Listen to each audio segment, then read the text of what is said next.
Bought my cherry red BMW, had women, had cars, clothes, penthouse, all that. I think it's not as fulfilling. Like, it's kind of like degenerate stuff. When I was a drug dealer, like, I was just focused on profits. So you went from like no one knowing who the f you are to being very recognizable. I never want to be like thought of as an influencer, but like I guess if I'm doing this game, talking to the YouTube camera. Like I could either put a Bible in their hand, or I could put a Glock in their hand. All right, you guys loved my conversation hanging out with Johnny down in Los Angeles. So we're gonna have him back on. We're in San Francisco, my neck of the woods. Actually, where his old gang kind of originated from the San Francisco area, with Chinatown's just a few blocks up that way. So we're gonna hang out, have a conversation, continue the conversation you guys all loved and enjoyed. Tune in, this is a great one. Hopefully you learned something, and also we just love comments, feedback, and responses. Let's keep this dialogue going. Jeff is like the plug. This guy's a genius. Gotta like actually eat L's along the way. I can be helpful, let me know. Business. Jeffrey's mic'd up. I feel like very few people actually have enough time to self-reflect, be self-aware. I think the mundanity of life is that you have to pay bills. You gotta show up to the 9 to 5. You gotta figure out how to take care of your wife or kids. That's true. And they just never have time to actually think. Yeah. And for better or for worse, like you spent a lot of time in jail and prison. You had to like fucking think and actually like understand yourself and reflect on your values, your principles. How do you want to live? That's true. And like I've been caught up in that rat race of just like, oh, gotta like hustle. But I feel like within the last few years, I've had a little bit more air and just infrastructure to just like think what's important to me. Yeah. What are the values? Yeah. How do I amplify those values across business, across the community? I think we had like really good conversation, and I think a lot of people wanted us to just hang out and talk more. And there's obviously we've hung out since, but what is it like for you to go from a private citizen's prison minister to exploding on soft like Underbelly, and then now I see you all over the internet. People invite you on podcasts all the time. You're speaking across a number of topics. It's only been like 9-10 months. So you went from like no one knowing who the fuck you are to being very recognizable. Right. Honestly, I think it's still, I'm kind of still like in shock, to be honest. I'm just going with the motions, because it's like, I literally went on there to share my story. That was it. You know, and then like, it resonated with a lot of people because I guess everyone has some kind of like battle with, maybe not depression, but definitely like emptiness and loneliness. So, you know, they just resonate with me, bro. Lawyers to doctors to police officers to ex-gang members to gang members, active gang members. I mean, it's such a wide range, and I think it's just like my story from what Mark told me was, which makes sense. He's like, bro, forgiveness is like everything, you know, like that was the one thing that really was like captivating about me, was like I was able to forgive my father, who was alcoholic and abusive, and like to move by faith and say, I'm sorry, you know, to my aggressor. And that's something that just made people like, what the heck, you know? And then I think on top of that, it's just like, I think it feels weird. It's like, I'm in shock, but it's also like a feeling of like, I don't know, like, I feel very like humble because I'm just out there and I can just be like vulnerable. It's almost like people really do look at my life and they're like, dude, I see everything. Like, I see you like for who you are, you know? And I think that's what keeps me going is like, I don't have to put up a front. Whereas like, I feel like, and I'm not trying to say like rappers or whatever, but when you're in this social media space, it's like, you kind of have to like not be yourself. You almost have to kind of put on an act. But for me, I'm just like, dude, I don't have to. No, I mean, like, I think you don't need to compare resumes, but you've done fucking harder shit than most rappers, right? I mean, just straight up. Of course, Right? So it's just like, it's like, I guess like this reminds me, we gotta clip this. Jake and I had an anti-fun sit down, and we're talking about like, what are the next attributes of the next big influencers? If I was like starting a podcast or something right now and I wasn't who I was, I would literally tell every single dark, deep, crazy thing in my life, tell everything that happens, every relationship. The most authentic, crazy person who literally has no fucking secrets, that puts everything out there, they would be one of the biggest podcasters like over time for sure. And that's where I think everything is heading, is just like truth. I think that's what your weekly vlog's gonna look like, actually. Just 24/7 live streaming all the fucked up demons of what reality is. Is gonna be something that like is gonna work. You were doing it in a very adjacent or parallel path. I don't think you I don't think that was like a super watched clip, but I think it's just observers of content of interesting humans. I think we all are tired of the curated, the cookie cutter stuff, right? but I think it's like, like for the audience, I don't think when you show vulnerability, I think it's ultimate confidence. Dang, that's legit, bro. Because if you have nothing to hide, like I don't think it's proud to be like, yeah, like my dad beat me, or I did like these criminal things, or Right. like I was addicted to drugs. Like, no, yeah, I hear you. But I think you see people like that are very open with it and very vulnerable with it. Like Mike Malak was a crack addict, right? Like he was just on drugs, and now he's got a massive channel. I think people want to tap into that vulnerability, that rawness, because I think everything that's fed to us on content is just propaganda. Yeah, in some way, shape, or form, for sure, bro. Right, and I think like your story resonates because you're just like, hey, like this is my story in its most raw, honest form. I think people can detect that. Like I think we're all very good at just calling out bullshit. Of course. Yeah. Like I think that's like, if anything that we've evolved as humans is sensing other people's energy, sensing people's distrust. Do I trust you? Look in the eye, hey, is he lying to me? Yeah. Like we've all got that like poker sense that, of course, that we have to survive through evolution. Yeah. And that hypervigilance, like yeah. And I feel like what's working for my channel is I try to make business understandable. So I think you see a lot of these like private equity, Harvard, Stanford, MBA, slick bullshitters, and they try to make it really complicated and really smart. Like, hey, I'm smart for you, so like let me take your money. Yeah. And I think business is actually quite simple. It's like you got to offer something of value to someone else, and you got to do it in a way that's cheaper for what you sell it for. Yeah. Right, and that's how you get a little bit of profit, and you can repeat the system. Sure. So business shouldn't be that complicated. Do you think it has to have a little bit of luck as well, like when it comes to business? Like, what do you think would make something successful? Obviously, there's like multiple components, but like, what's the one thing you feel like is just simplicity, like breaking it down? Like what is business? It's a transaction in which you do something of service to others that people will be willing to pay money for. Yeah. And it's valuable enough where it costs more, or you will pay more than it costs you to produce. And I think from there's just different business models. And why is tech and software such a good business model? Yeah. I can write the code once and I can sell it 1,000 times. I see. Right? Whereas like you make a drink, like this ketone drink, like it cost me X dollars to make this drink, and I can't like clone this and sell this 1,000 times. I gotta sell you one at a time. But like to make software, it's not a lot of people need business software or accounting software. Right. So there's trade-off on the business model. I see. But I think the core premise, like if you're a real estate developer, you make a house for $1 million. Hopefully you can sell the house for $1.5 million. Right? It just like, and you spend like a lot of your time for that delta of value. I think where luck comes into play is around how do you become a millionaire? How do you become a 100 millionaire? How do you become a billionaire? Right. I think you talk to everyone who's reached absurd amounts of wealth, and I think they'll all attribute a lot of it to luck. Really? That's crazy. So just like the right time, right place type of thing. Yeah, you can generate luck, you can be smart, you can find yourself in this like macro tailwind that like drives you to $1 billion outcomes. Yeah. But I think the cafe owner, the restaurateur, the construction worker probably works just as hard as a software CEO. That's true. Right, like a gym owner who's like starting a business from scratch, who's like sleeping at the gym, versus Elon Musk who's sleeping in the Tesla factory.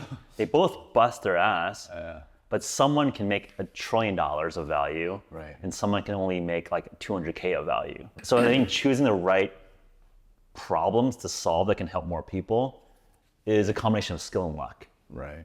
So I think that is like the important thing to really be sharp on, because hard work is required but insufficient. Like hard work will get you to, I would say, like a middle class lifestyle. But if you want to be a multi-millionaire, billionaire, everything has to go right. Because if you just think about the math of it, like why you, one person, can earn as much money as literally like 1 million people. Yeah. Like what is your contribution to the world that is worth 1 million people's worth of effort in a year? Yeah, that's crazy. And it's just like that is an absurd level of contribution. Right. But I think the beauty of it is that it's not like Elon Musk or Zuckerberg's like stealing money from you. Yeah. It's not like Jeff Bezos with Amazon. It's like, I am forcing you to buy my cheap shit on Amazon. He's not forcing us. I like we all trust Amazon and like more than we trust the federal government, right? Yeah, absolutely. Yeah. Because they built a great service that we enjoy. It adds more value to our lives. Yeah. And I think that's the full circle of it, which is that ultimately, and I think this is kind of interesting I think what I've seen you do is that you're offering value, you're offering service to others. It might be through the Bible or through religion, or it might be through physical products or services or software. Yeah. But ultimately, the foundation is the same. Yeah, which is that like you have to offer value to others. Yeah, absolutely. I feel like that I've noticed that I'm solving a problem, whether it's in like an emotional issue or like, solving the issue of like unpacking past trauma. Yeah. And that's like something that when you do that, because why I bring this up is because when I was a drug dealer, like I was just focused on profits. Like I wasn't trying to solve any, technically like feeding into people's addictions, which is horrible, obviously. But, I've made a lot of money with that. But nowadays when I see it, I'm like, if I'm helping people, there's like so much more money to be made in that way. And it's not like it's about the money, but of course, like if you just solve the issue, the money just comes. Like it's like I don't even have to focus on that, which is crazy, you know? And I see things like going up and it's on the up and I'm just like now building a team and it's crazy how like, yeah, if you just stay focused, which I feel like is very biblical and scriptural, where it's like, if you think about other people and you do have the mindset to kind of serve people and help people, kind of like how Jesus did for us,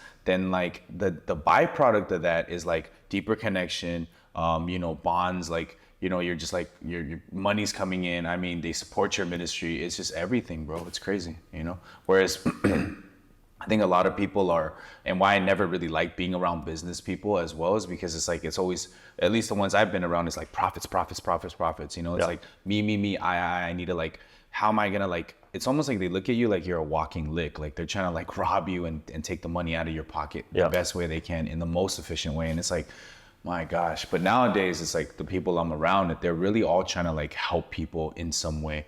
And going back to the point where you're saying like, oh, I make everything like simple, like I think business is simple. I think, and that's what I do too. I try to make everything just like digestible, simple, like appeal to the masses type of thing. And it's just like really, really, I think that's mastery. I think there's so much sophistry of just people saying complicated words, trying to bamboozle you, make you feel like you're dumb. So you need to pay us to like understand.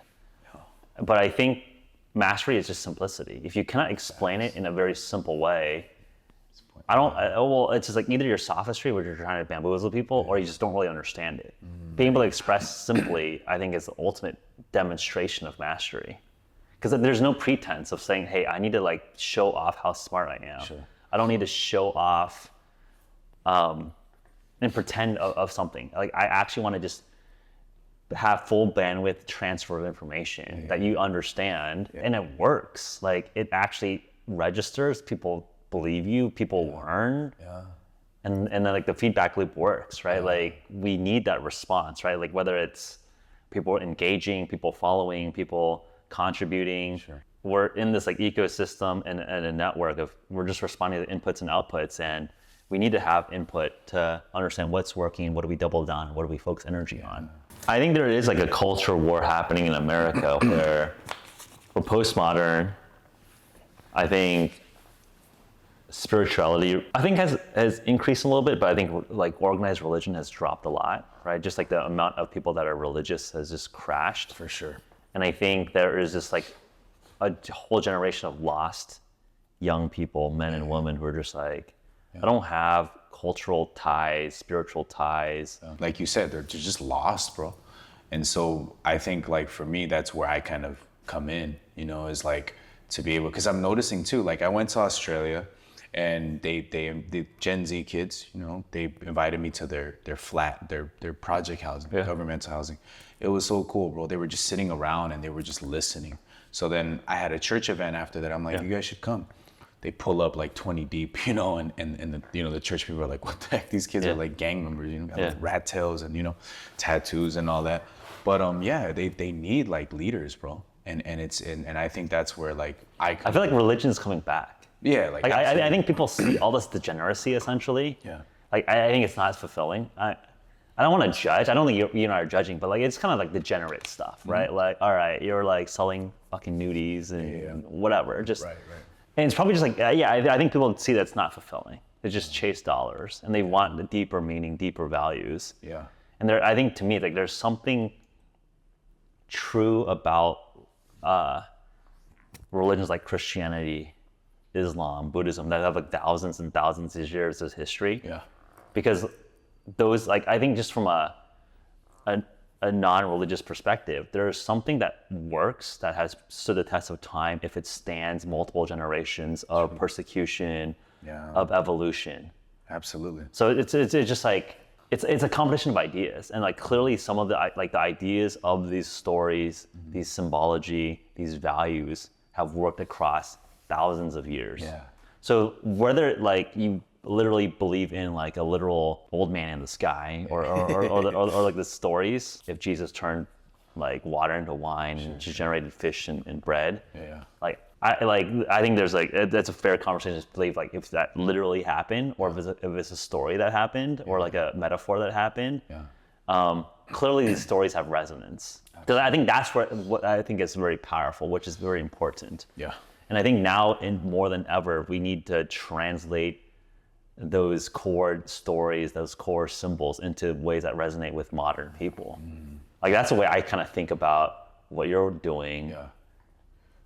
It's just like translating it in a way, in an image, in a story that people get it in 2024. And it's relatable, right, and relevant. Yeah, that's so true, bro. That's true. That's literally like what people have said. I don't know. I've just always like, because I have, you know, like such a pea brain, like I'm just like, I need some stuff dumbed down to like super simple. Yeah. I've noticed that with my ministry, how I speak, I just make like something super complex and just like make it really easy and digestible. And I think like that's where a lot of people have resonated. They're like, bro, I've been in church 37 years, 40 years, and I've never like the way you break down the Bible, like I've never heard it in that way, but it makes so much sense. And almost like I could see like the weight lifted off of their shoulders, because again, we're all searching for something, you know, and with religion, obviously, not every religion, but a lot of people do. Certain people find, you know, freedom and happiness with this religion and that religion.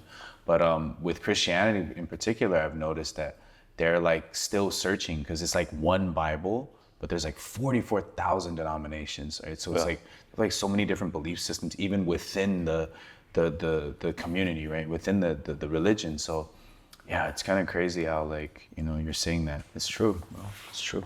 Like, what's working and like, what do you think is working for you? For me? Yeah, I'm just like, in like terms of with self-reflection across like kind of the public. Because I remember we had a Korean barbecue in downtown LA, and like, they're like, oh, you guys are influencers. Like one, you're the more recognizable one, dude. But it's like, I never want to be like thought of as an influencer, but like I guess if I'm doing this game, talking to the YouTube camera, like I'm doing it. So I think you've been doing it a little bit more, probably, I don't know if thoughtfully or not thoughtfully, but obviously you've been from the camera, right? Like you don't just volunteer and be like, oh, I'm just like, we're all, you know, just got to be self-aware here on the meta of what we're doing. Yeah, I think just being vulnerable, bro. I don't know. I just feel like I'm just relatable to a lot of people across the spectrum, right? Like I feel like I said, it goes back to the point of like everyone can take something from what I'm saying, and it's not because I'm like this wise person, but it's just like because it's simple, and it's because I address the core issues of like a person's either spirituality or emotional, you know, like self-awareness, whatever it is. Like I'm addressing things at the root. And I think that's something that people don't see, because like you said, in the social media space, like there's just a lot of like, not just propaganda, but it's all surface level stuff. It's all like instant gratification type stuff, you know, and that stuff is not going to stick, right? So I feel like I go really deep, but in a way where it's authentic and I'm just being myself. Like I legit don't have anything calculated. My handle is no script fellowship. Literally means like we're not gonna script anything. We're going off like whatever, you know? And I feel like people just like that. They're like, bro, I could trust this guy. That's one thing I hear from people is like, I'm like, dang, if you knew my crimes, bro, you wouldn't be saying that, you know? But like they're able to be like, I can trust him because like I can see that Johnny's changed. I can see that Johnny's like, you know, like just being vulnerable. Yeah, and I talk about everything, bro. Like I'm like with you when we go to those places, I'm like, Jeff, I don't know anything, bro. Like I'm just gonna pull up, bro. You're just like whatever. So I don't try to be, like beat around the bush. I don't try to be like, okay, I gotta be like act like I know about VCs and this. I don't know crap about none of that. I'm just me, you know. And I think that's again something that you don't see nowadays because everyone's trying to mold into everything. They're trying to please people. They're trying to like also at the same time boost themselves up. But I'm like, if you're just like this empty cup and you're like anything could pour into you, but people try to like fill up these things. Yeah, man. I think you just hit something on the head, which I feel like a lot of young people, a lot of ambitious people try to people please too much. And I've found in my personally what's worked for me personally dealing with billionaires and super successful people, and then what I look for when I look at team members and employees and people that I want to do business with. Like, there's so much sophistry and bullshit and pretend that you don't have that much. I'm not trying to like life coach you to like break down all your bullshit walls. And I think I've just seen so many iterations of people trying to bullshit you. That if you can come in super open, like what do you actually have, what you're actually good at, what you're weak at, and we can just connect faster. Like I think if you're at some level of success, you just don't have time to just like, I don't have time to like, oh, I'm gonna spend 17 days with you to just like understand you as a human being to see if we can work together or like we vibe together. Oh, absolutely. It's just like, so like the showing that raw vulnerability, openness, I think just accelerates like a go, no go. And sometimes like it just doesn't, like we can't do anything together, it's fine. But like I think that confidence to be, hey, I can't, like it is not a good fit. I respect that more than like you trying to like like lie or kind of like fudge. Because I think people at the highest level have heard it all. Like I like you like some of like the most successful people I have, they've just seen every single variation of scheme. That's crazy. Right? And I'm sure like when you're in kind of the gang prison system, you just seen like the most broadest hustle schemes ever. And it's like, dude, you can't, don't try to scheme me because I've just seen a lot of it, man. And I probably felt, and I probably got scammed a few times. And like now I learned. Like we all have to like make those mistakes. And I feel like the wisest people I know just got scammed a lot, got fucked over a lot. But they got fucked over when they're young. So I mean, one thing that I've like thought about a lot, which is that like we're all gonna make mistakes in life. You just pray that you make all those mistakes young before you get too old, before you're too tired to like do stuff. Because I've met so many wise old men and women who like are now super wise, but have no energy to like do something about it. So like I feel like I've been lucky to like have got fucked over, did bad deals, didn't like understand some things, and got messed, like got a lot of those like mistakes done early. Where like I'm still relatively young, still got a lot of energy, a lot of ambition, but have like the wisdom of like a 60-year-old. But like I'm in a body of a 30-something-year-old, and like, hey, like, can we like use all that wisdom that I learned early to push things forward? No, absolutely. I agree. I think it's good to bump your head a little bit, and you have to do it when you're young. And I've seen that too. I've seen people where they just like they've learned and then they just like burn out because it's like I'm old now, and it's just like, again, I think that ties into like the luck aspect too. What I call it grace. Is like some people have grace to like, even with Christianity, is like me, I was young enough to like discover it and then kind of like not have to waste like 30, 40 years and then be like, oh shoot, I was following like the wrong message. You know, me and Devin were talking about this too, and it was just basically like, you know, I asked him why does he choose to go like different churches and stuff, you know, and he was saying like, I don't want to be able to be like, I don't want to be following somebody and like they're not like, like he doesn't want to waste his time following somebody who, says one thing, does another thing, carries themselves another way. Yeah. We see that a lot in not just churches, but like across the board. There's, like you said, there's people who scheme, there's people who just, put on different masks, and it's just like, man, just if everybody honestly was just themselves, I think everything would just click better. I think you'd save a lot of time, and it's just like, man, it's crazy how like you're saying that, because there's like so much parallel. You're like this person from PV, I'm like this person from the SGV, and it's just like, it's crazy how like it's the same like foundation, like the same truths, same wisdom, right. but like we're manifesting it in different ways. Yeah, different ways. Broke to you is like broke to like different to me. What is, when you say somebody's broke, like what is that in the VC space, in like the, you know what I'm saying, like capitalist, like? I think a lot of these influencer people you see on social media are paycheck to paycheck. That's crazy. They're all rentals, they don't have no assets. They're leveraged into the tilt. Dang. They're all looking for their next brand deal, their next little hustle. Yeah. They are so thirsty for every single little cash deal. But like, if you think about it, it's like, okay, you have a, 10, 20K a month house payment. Yeah. It's fucking 10K a month Ferrari payment. Yeah. And then like, I think you see a lot of these guys, like, they buy the toys, but they eat like fucking McDonald's. They eat like nothing. You know what I mean? Like they just eat like beef jerky. Like they just eat protein shakes. Crazy. My Chinese mom would always say that like all these Americans would buy all the clothes, but they eat trash.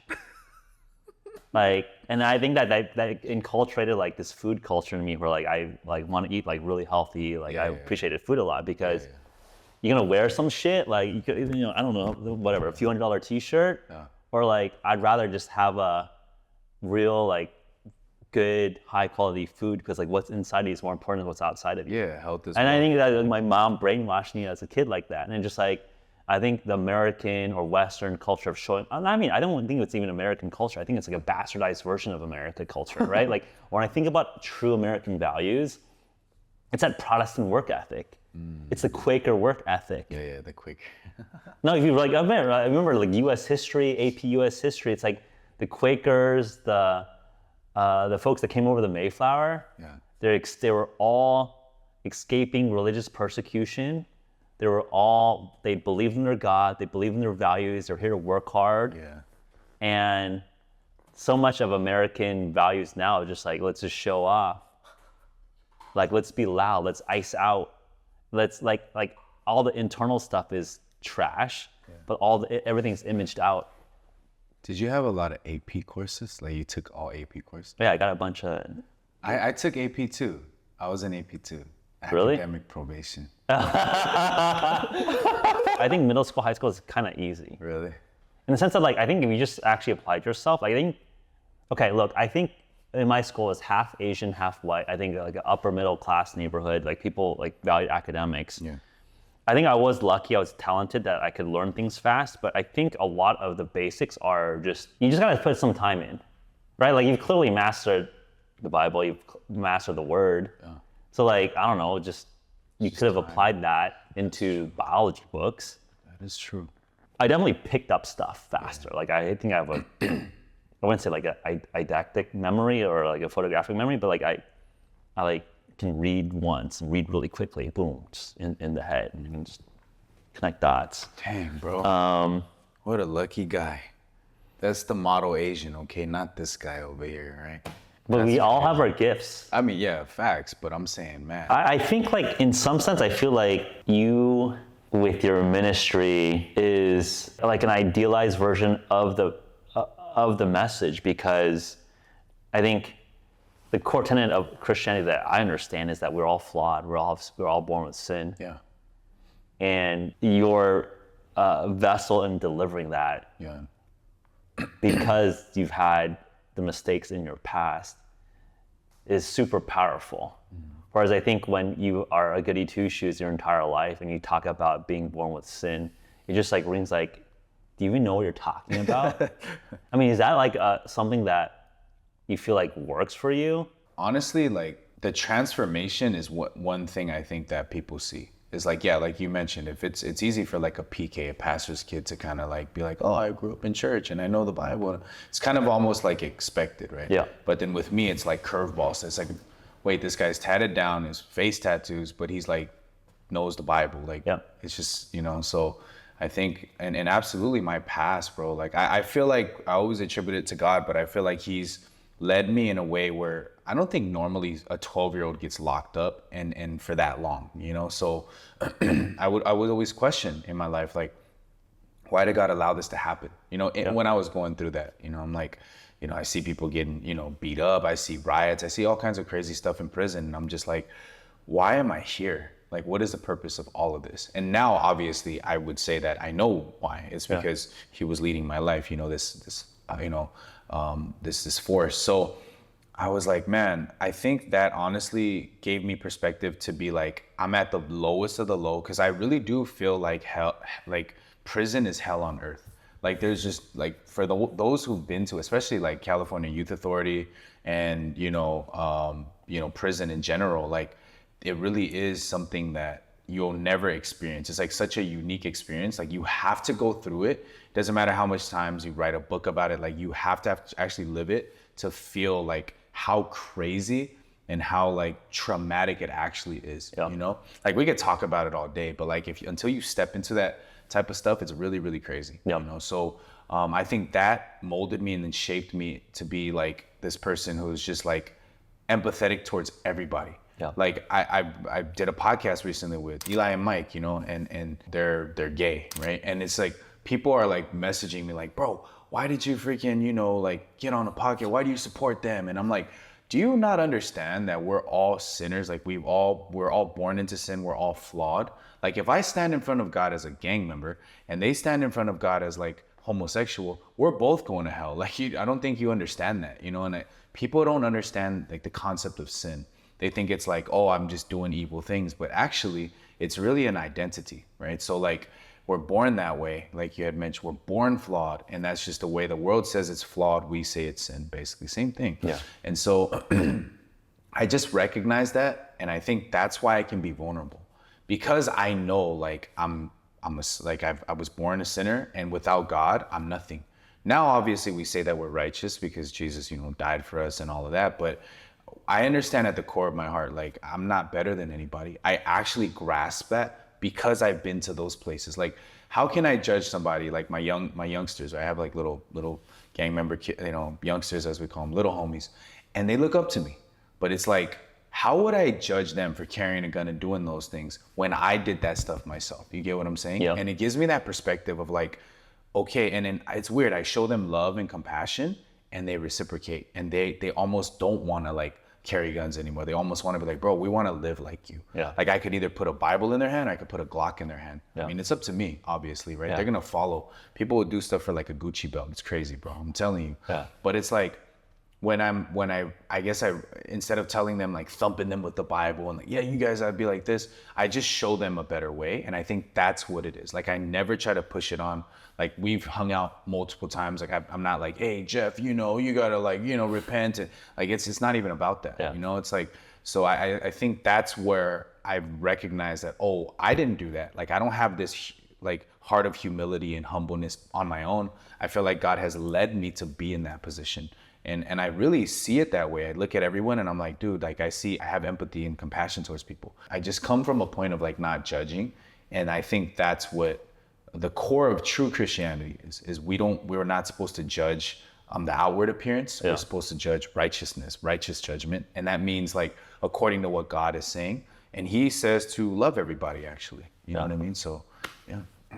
Yeah, I think one thing that I think is super powerful is just you have to have that lived experience, because you know a lot of my, I would say like traumatic experiences are not in the prison system, but just like startup struggles, failures, wrong hires, business legal disputes, all of that stuff. And it's easy to read like I don't know if you've heard of Paul Graham, but he's like Y Combinator founder, just like a legend in the startup space. It's very easy to read all these essays of how to build a billion-dollar company. And like don't make all these mistakes. Like hire slow, fire fast.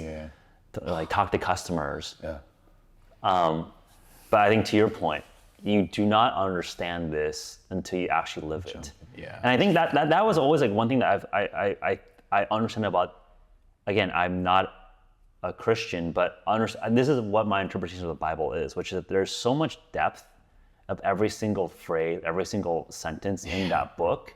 That's facts. Just like there's like so much depth of pain experience that, you know, entrepreneurs write in their biographies or their essays. Yeah. And it requires hours of explication, hours of explanation of these nuggets of wisdom for it to truly impact. And even then, it's probably not as impactful as actually living through making those mistakes yourself. Right, absolutely. And I think that's, again, I think like a core shared of why I think that the Bible is interesting, because it has stood the test of times that like multiple generations, context, social cultural context, where this is valuable to people. For sure. Right. So like in some sense, I like the Jordan Peterson perspective, which is that he's a Christian. I think he speaks towards it, but he says that like he acts as if God were real.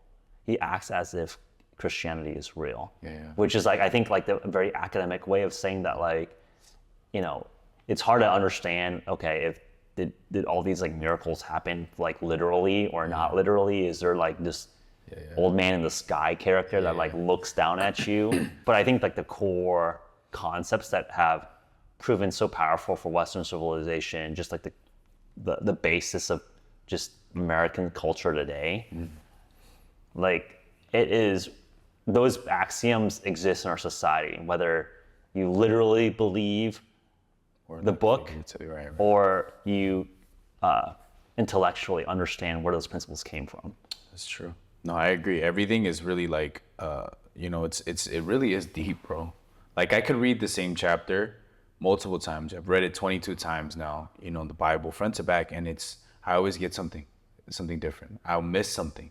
And I'm like, I mean, I don't think you could really read like Harry Potter 22 times and then like not get sick of it. You know what I'm saying? Like you'd get sick of it, right? So I've noticed that this book is the only book that I've read so many times, and I've learned different things, different angles, different perspectives, parables, you know, some symbolism, I mean, metaphors, all kinds of stuff like comes out of that, you know? And I'm just like, yo, this is crazy. How is this like one chapter, but it's like so much depth, you know? I mean, it's technically not one book, right? The word Bible derives from the word biblios, which means a library or collection of books.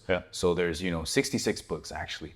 So I get why there's so much depth, but even then, I mean, reading it that many times and still being able to pull so much different like knowledge and these nuggets of wisdom and stuff, it's really crazy, bro. It's really crazy. Yeah, maybe just like go into the anthropology of Christianity. I mean, what do you make that there's so many different testimonies, different books, and then there are some human appointed people to just choose, hey, this testimony is in, this one's out. What do you make of all of that? Yeah, I think actually, well, it says in the Bible that it's inspired by God through the Holy Spirit. So I think a person makes it into the Bible according to the posture of their heart. I've noticed that every person that is in that book is either a high-hearted individual, like super puffed up, very arrogant, or they're very low-hearted people. So like, and very humble, right? So that's the dynamic. And all of these stories actually, I think God allows, you know, through these people to put these apostles and these prophets to write, and the scribes to write this stuff down, is to kind of show us who we are. So the way I speak and how I'm able to like pull up verses so easily is because I'm always thinking about, oh, this guy, let's say a person is speaking and they're super arrogant, right? Then I'll be like, oh, this guy's like King Saul. Like, and verses would just pop up. And it's weird. It's not like it's almost like I'm thinking in verses, as crazy as that sounds. Like because, you know, in my lives, people are always like, Johnny, how do you quote verses and be like, this is what it is, boom, boom, boom, you know? And it's because when I hear what they're saying, it's like, oh, I've read this story. And if this Bible, which I believe is a mirror image to us, right? It's called the Holy Bible, but it has so many unholy things, is because it's talking about human beings who are flawed. It's literally like, you know, instructions and a guide, like a guidebook, right? For how to live. And it talks about it. So when I explain it in that way, I can see that when someone is talking and they're like speaking about, oh, I'm a good person, you know, I help everybody. Like I could see like, oh, this person is like King Nebuchadnezzar, this, and then boom, verses will just pop up. Right. And so I think that's how people make it into the Bible is it's whoever is either low-hearted, or I call it low-hearted or high-hearted, meaning somebody who's, humble, or somebody who's like, God wants it used to teach a lesson to people, like, hey, warning, if you go this way and you flow this way, then this is actually the it's like foreshadowing of like, this is what's going to happen to you. Not necessarily in the same way, maybe physically, but spiritually people can die. There's people who are dead spiritually now who don't even read the Bible, they're just existing. So there's like a lot of stuff like that. And I think that's why I'm able to help people, is because the way that God has placed people in the Bible has literally allowed me to meet every person I've met, like, is kind of fits the description of these people, which is crazy. So I think that's how he like kind of chooses which stories, which parables, which lessons, whatever. So do you think God chose which parables are in it? Or do you think that, my understanding is that there's like multiple versions of the Bible, like the conventions of different bishops and archbishops, like cardinals putting together different things. Like, what do you make of the anthropology? I think honestly, like, I still think that God, there's one Bible, and I feel like, of course, there's that spiritual hierarchy. As long as it's biblical, I think it's okay. Yes, there's bishops. Yes, there's, stuff like that. But Jesus came not to actually like divide, right? Like I said earlier, it's one Bible, 44,000 denominations. It's divided. You're saying that there's different translations, and there is, sadly, And I don't think people have like China. Okay, I can't speak for, but they've like recreated the Bible. I don't know if you've heard of this. They like recreated, bro. Started adding stuff into it, taking stuff out of it. That's crazy, right? But I'm saying, like, if you believe in, there's like a Chinese Christian church. Yeah, bro. Yeah, it's like Chinese Jesus. Like, it's like, I'm serious. Like, they're like literally like taking stuff out, putting stuff in, talking about like, I don't know, it's just crazy, bro. Weaving how communism is in the Bible and et cetera. It's just to try to, it's all propaganda, bro. It's all brainwashing. But, to bring it full circle, what I'm saying is God, he literally appoints certain people, like Moses. He appoints, Noah, like, based off of this spiritual hierarchy. And I think if you follow that, and as long as it's biblical, like, that's how you're supposed to set it up. Sadly, though, unfortunately, a lot of people go off of feelings and what they think, because that's why there's one Bible and 44,000, right, denominations, because one person feels like, well, it's water baptism. Another person feels like, no, it's not. It's a spiritual baptism.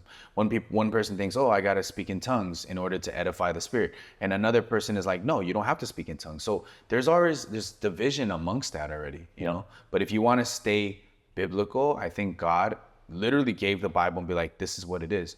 But people interpret things. And it literally says in the Bible, no manner of scripture is interpretation. So it's for interpretation. So you're not supposed to interpret, you're actually supposed to accept. And I think that's what, like, I've also noticed that people in the Bible who are very like edified, who are very like exalted, in a good way, spiritually, like Moses, people like that, they accept the word. It doesn't make sense to them. They just accept it. And he did the same thing with me in my life. Like, I had to accept being in prison. I can't be like, let me out right now. Like, I had no say. So I was able to realize, like, oh, when you come with the heart of like acceptance rather than understanding, then you actually, you grow, and you just live more peaceful, right? Because so many people are big brain analytical. They're trying to understand God, but it's like, you're finite. You're trying to understand something infinite. You're literally going to search your whole life, and you're going to be like 50 something years old and be like, oh my gosh, like, okay, I get it now. I think I'm supposed to just accept. It's like explaining mortgage to a 5-year-old. You know what I mean? Like, it doesn't matter how much I explain it to them, till they're blue in the face, they're gonna be like, baby shark. That's it. That's just literally how it is, So yeah. No, I think that the term acceptance is very powerful to me, because part of me that's maybe challenging to me to accept is that, like, people of our ancestry were not in the Bible. Right, it was in a very different region of the world. So I think part of me is like, okay, if my ancestors were not a part of that story, like, I feel left out. Maybe in a very selfish way. Like, where are my people, right?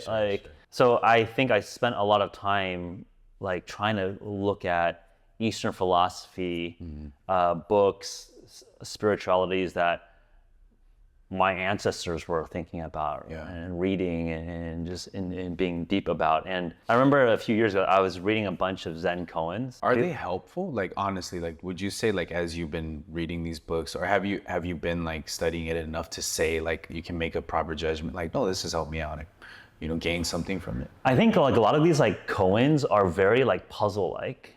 Like, so you got to piece it all together. Well, they're just like really random stories.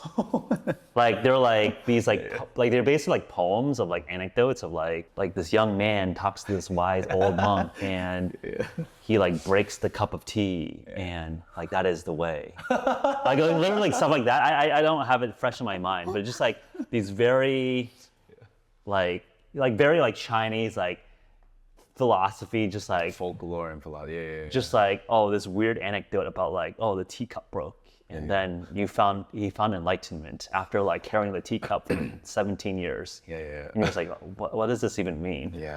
But I feel like I've touched like glimpses of like what this enlightenment or like acceptance is, but because you just like let go of control. Amen. So to me, it's like there's different paths or symbols that get to this this faith in terms of just giving up control. Because I think in human endeavors, we have to micromanage our lives. We are always trying to control outcomes. Sure. And I think once you can like tap into this like this broader, whether it's God or the broader universe. And I think these are just almost to me like different words and different symbol sets that explain the same feelings. Sure. Like I've felt like if you can just give up acceptance that this is just the flow, or like even Taoism, right? Like you just like you just flow with like the course of the universe. Which to me like is very related to just acceptance into faith. Like God has a plan. Sure. To me, it's like very analogous to the way of the Tao. Like the universe is going this way. Just accept that this is you got to flow with the universe. Right? It was like this. You flow with God's plan. Absolutely. And I guess there's just some cultural bias and like, okay, cool. Like there's I guess some sort of ego that like I guess like some Chinese person wrote this 7,000 years ago versus some Aramaic person or whatever wrote this in Israel like 2,000 years ago. Right. I see. But like I think we're all searching for the same. I think we're probably tapping into the same feeling of acceptance. Of course. I don't know, right? Like maybe I'm full of shit. I'm a heretic talking about like trying to relate Zen koans to Christianity. But like my sense is that we're tapping that same something bigger than us, the spirituality that's bigger than just any individual ego. No, absolutely. Like that's my reconciliation of like the spiritual component of what I think about. What do you make of that? Yeah, I think you're right. I think a lot of people are trying to find, like, it's the same path. Everyone is trying to find that, you know, peace, you know, faith, whichever way they go. You know, it literally talks about that in the Bible, that people will search high and low to have this type of peace, to have this type of, you know, whether it's heaven or Buddhism calls it nirvana, you know, whatever it is, like they're trying to look for that thing. I think the searching aspect, you hit it right on the head. It's like, foundation wise, like it's all the same, you know. But for me personally, like, I think Christianity was that one that just lifted me out of this searching, and like it was a find for me. And then not only that, but like I was in maintenance mode so much, bro. It was weird. Like my depression, my loneliness, I thought like, oh, this is part of being human. Until I actually tasted the fact that no, there is people who actually live here depression free. Like even me, like nowadays, like I have a team now, and they're like, you know, clipping things up and helping me and like building my business, building my brand, everything, and like my ministry. And I didn't ask for it. I literally, it says in the Bible, just like preach the gospel, like almost similar to what you're saying, like just let it flow, you know? And as I'm preaching, like people are just like, it moves them and they come and they're like, Johnny, I want to do this for you. Let's put this together. Let's do that together.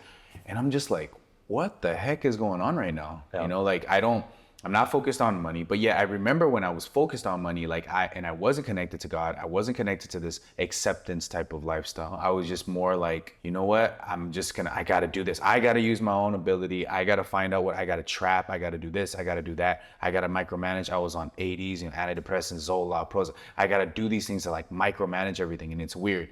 At the end of the day, I was just numb to everything. Yeah. Like I was just like, damn, I'm just existing. I guess I'm making 30, 40 G's a month, which to me is a lot of money, for somebody coming out project housing, and it's all, tax free, obviously. So I'm like, let's do it, buy my cherry red BMW, had women, had cars, clothes, apartment, penthouse, all that. Still unhappy. And I'm just like, yo, and it's weird. During that time that I made that much money was when I tried to commit suicide on three separate occasions. And I was like, it doesn't make sense. I should be happy. I'm not understanding what the issue is here. Why am I feeling this hole in my heart 24/7? Yeah. So yeah, I think it all ties back into searching, right? And I think everyone's searching.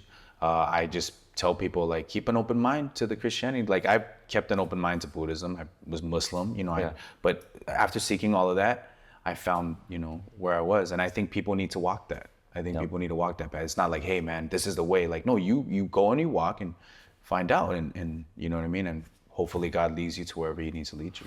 Yeah, no, I feel like it sounds like you've come to a very comfortable spot. I feel like what's gotten popular are just within my friends, people are ayahuasca, mushrooms, psychedelics, just like the psychedelics, the chemical induced wisdom. Yeah. I think just given how all of us, I think, are seeking spirituality, seeking the nature of reality. Obviously, I think there is a comeback towards religion, right? Like I think we're all seeing it. For sure. I think Christian influencers or whatnot. I mean, I not to like denigrate you and put you in that bucket, but I think you are seeing success on that path. I see multiple people doing very well because I think people are seeking that. They need that. But I then also think in the just postmodern world, people are creating their own religions essentially, right? Like I think a lot of people in San Francisco, right? Like Burning Man is a religion. Essentially, there is like that burner religion essentially. Yeah. And then I think in the biohacking space, people are on ayahuasca, breath work, ketamine, psychedelics, psilocybin. I used to be much more curious about a chemically induced enlightenment. Yeah. But I feel like I literally just had lost interest in any chemicals. Wow. I have no moral, ethical judgment on it. I think it's just like if you're drinking caffeine, you're drinking alcohol, ethanol, you're drinking food, they're all just chemicals that induce your mental state in some direction. Yeah. So I don't have, there's not a legality, ethical, moral stance or observation. It's just literally, I feel like my brain, my mental state is in a very, very good spot. And I respect the power of Mother Aya and plant medicine and all that stuff. I just don't feel like I need to like really shake my foundations that deeply. Because I think I've heard like phenomenal stories of friends. I think Jake speaks very openly about it, but I've also had friends with like really kind of terrible experiences, really just kind of shaken up by it too. Curious in terms of just your interest, learnings, observations on that side of the world of spirituality. Yeah, I've seen it. I know quite a few people who do ayahuasca, stuff like that, and I think that at the end of the day, I think it's still if you're talking about brain, I still think that's like part of the flesh. So we categorize things in Christianity of like flesh and like spirit, right? So it's like chemicals in your brain. Like once you die, like ayahuasca is not gonna work on a dead body. You get what I mean? So like, I think spiritual, a lot of people misconstrue that with like spirituality. And I think maybe the experience that they're experiencing, sure, but I still think it starts from like this brain, like chemical stuff, right? So I think again, like true spirituality has to come from some kind of like doctrine or some kind of maybe like, again, accepting whatever doctrine it is. Like I would say like, that's more spiritual than something that you have to like induce. You know what I mean? Like, so yeah, I personally have seen the same thing. Some people are like really, man, this opened up, like I stopped smoking and like I opened up this portal in my mind. And then there's some who are like, no, bro, like I'll never do that again. Like I can't believe like that's what I learned was like to never do it again, and it's like, I'm just gonna be in my Bible, or I'm gonna be in my Quran or whatever. So, I mean, it's really mixed reviews with that. For me, I can only speak on, I've never done it. I've done shrooms, obviously, and I tripped out like crazy, but I wasn't like, oh yeah, I seen God. Like, I'm sorry to say, it's not to knock them, but never had that happen. Yeah. But I know people like microdose of shrooms nowadays, and they do a lot of stuff to like, if it's working for them, sure. But I honestly, like I said, I get to the root issue. I think there's a void spiritually in our hearts that needs to be filled. And again, it comes back to the seeking, and I think all of that is going to tie back into like, hopefully my hope is that they find the true, like their true purpose and their true will, the will of God for their life. For me, I know the will of God, but I can't impose it onto people. It's like a buffet, it's like, I'm just going to put it out there, all you can eat, you accept this, you accept that, sure. But for me personally, like, yeah, I've searched high and low too. And I feel like spirituality has to come from a spirit, right? Which is God, in this case, and yeah, I think like that's just my take on it. I don't knock anybody for trying it. I think that they do, however, there's a bigger, deeper rooted issue than just like, let me, induce this stuff in my brain and chemicals going here and there. I think it's really important to just really know that everything starts from the heart. And what I mean by that is like, everything starts from like, are you going to trust yourself, or are you going to trust like this spiritual being that we call God? And I think that's how you have a real relationship. It's plugging directly into the source of like God or faith or whatever it is, but like you have to plug into it. Yeah. And I don't think you can get it from a plant, like just personally speaking. Yeah. Yeah. I generally agree, just from first principles. You want to have the core axioms from logic or reason versus like a chemical inducement, right? Yeah. Like I think if you experiment with different substances, like you feel like emotion because you're playing with your neurotransmitters. Yeah. And maybe it's like, I feel like it's cheap or like cheating, right? Like I think you talk to monks or philosophers, like people like Sam Harris, like, are you just you're like cheating to like take away that spirituality? Yeah. I don't really care about the judgment or not. I mean, I think my personal calculation at this point is that I think generally people have had very positive responses to it, but these are potent medicines, right? People with real trauma, PTSD, they've gone to war, they've lost friends in battle. Yeah. And like my life is relatively blessed. I'm just kind of like being a nerd doing businesses, and I'm not that traumatized. So I feel like it's almost like taking it lightly that I'm gonna just go through these shamanic rituals of just like really blasting my brain of all this stuff, and like, sure, probably.